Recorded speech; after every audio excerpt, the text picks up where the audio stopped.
আচ্ছা, বাংলাদেশ বনাম পাকিস্তানের মধ্যে দ্বিতীয় ওডিআই ম্যাচে যে রান আউটটা সালমান আলী আগা হয়েছে, সেই রান আউটটাকে নিয়ে এতটা কন্ট্রোভার্সি হওয়ার কি আছে আমি তো বুঝতে পারছি না সিরিয়াসলি।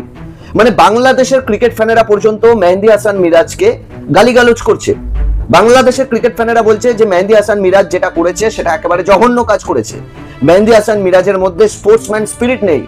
মেহেদী হাসান মিরাজ পাকিস্তান মানে বাংলাদেশের বন্ধু হয় পাকিস্তান, আর তাদের সাথে এই জিনিসটা করা একেবারেই উচিত হয়নি। এগুলো আমার কথা নয়, এগুলো বাংলাদেশের ক্রিকেট ফ্যানেদের কথা। কিন্তু আমি একটা কথা কিছুতেই বুঝতে পারছি না যে সালমান আলী আগা কোনো বাচ্চা ছেলে নয়, সে ইন্টারন্যাশনাল খেলছে।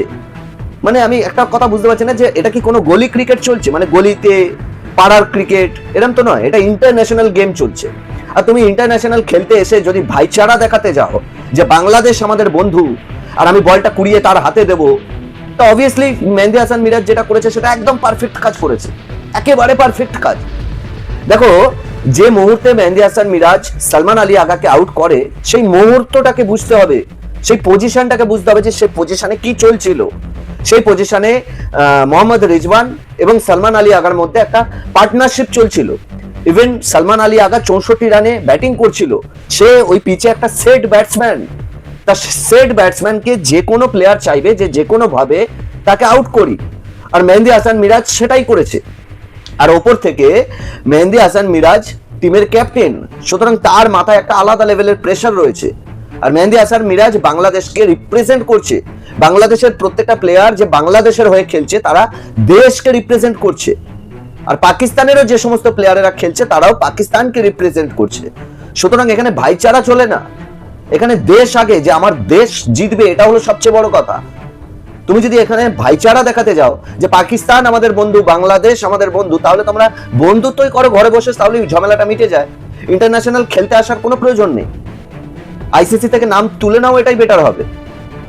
সুতরাং আমার মতে বলে যে যারা এই কাজটা করছে, যে যারা সোশ্যাল মিডিয়ায় বলছে যে মেহেদী হাসান মিরাজ একদম বাজে কাজ করেছে, ফালতু কাজ করেছে, আমার মনে হয় মেহেদী হাসান মিরাজ একদম পারফেক্ট কাজ করেছে। সে তার যেটা ওই মুহূর্তে করা উচিত ছিল সে সেটাই করেছে, আর এইভাবেই পাকিস্তানকে উচিত শিক্ষা দেওয়া উচিত ছিল। আর একটা কথা ভুলে যাবো না, এই পাকিস্তানের জন্যই বাংলাদেশ ছিটকে গেছিল টি-20 ওয়ার্ল্ড কাপ থেকে। পাকিস্তান এমন ভাবে উস্কানি মেরেছিল বাংলাদেশকে যে বাংলাদেশ টি-20 ওয়ার্ল্ড কাপ থেকে নাম তুলে নেয়, আর মাঝখান থেকে পাকিস্তান নিজেরা খেলে নেয়। এই হলো পাকিস্তানের হালচাল এই মুহূর্তে। তা দোগলাবাজ দেশের সাথে একটু আধটু দোগলাবাজি করাই যায়, কোনো সমস্যা নেই এতে। আর দেখো, বাংলাদেশের ওপরে যদি তুমি, মানে বাংলাদেশ পাকিস্তানের উদ্দেশ্যে বলছি, যদি পাকিস্তান বাংলাদেশকে বন্ধু ভেবে থাকে অন্তত ক্রিকেটে, এটা ভুল ভাবছে। কারণ এই বাংলাদেশ হলো সেই বাংলাদেশ যে শ্রীলঙ্কার অ্যাঞ্জেলা ম্যাথিউসের কথা মনে আছে?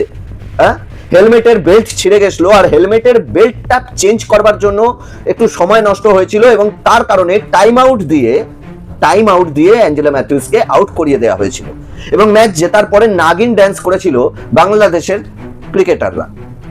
তো এই হলো বাংলাদেশ, যারা টাইম আউটের কারণে, তখন সাকিবুল হাসান পর্যন্ত ছিল।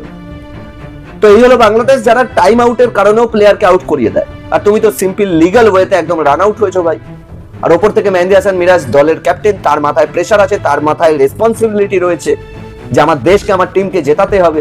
সুতরাং আমার মতে যেটা মেহেদী হাসান মিরাজ করেছে একদম পারফেক্ট কাজ করেছে। এবং সালমান আলী আগা যে ভাইচারাটা দেখাতে গেছলো, আমার মনে হয় যে বাংলাদেশের প্রত্যেকটা প্লেয়ারকে সালমান আলী আগা ইনভাইট করে নিজের দেশে নিয়ে যাক, এবং ভাইচারাটা তার নিজের বাড়িতে বসে দেখা, মাঠে নয়, খেলার মাঠে নয়। চলো বাই বাই, টাটা, দেখা হচ্ছে নেক্সট কোনো ভিডিওর সাথে। তোমাদের এই বিষয়ে মতামতটা, ওপিনিয়নটা অবশ্যই কমেন্ট বক্সে জানিও। ভিডিও ভালো লাগলে লাইক, কমেন্ট, শেয়ার করে চ্যানেলটাকে সাবস্ক্রাইব করো।